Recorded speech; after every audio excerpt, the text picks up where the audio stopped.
Higit kumulang 4,400 gramo katumbas ng 4.4 kilo ng hinihinalang shabu na may tinatayang halaga na 29,920,000 pesos ang nasamsam mula sa isang drug suspect sa inilunsad na buy-bust operation sa Palawan Zone 2, Barangay Divisoria, Zamboanga City, bandang alas 11 ng umaga nitong Lunes, Nobyembre 18 ng taon. Ang naaresto ay kinilalang si Ashraf Kaizar Iqbal Jul Karim, 40 taong gulang, may asawa at residente ng Aurora Village, Barangay Tumaga, lungsod ng Zamboanga.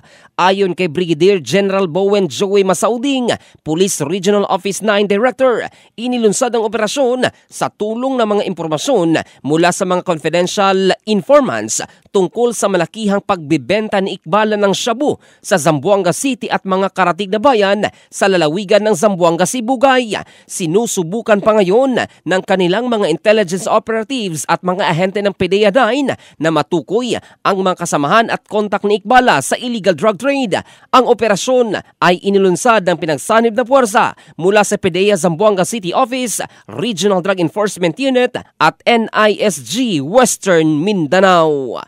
In the heart of changing lives, ito si Jofel Candado ng Brigada News Philippines, the Music and News Authority.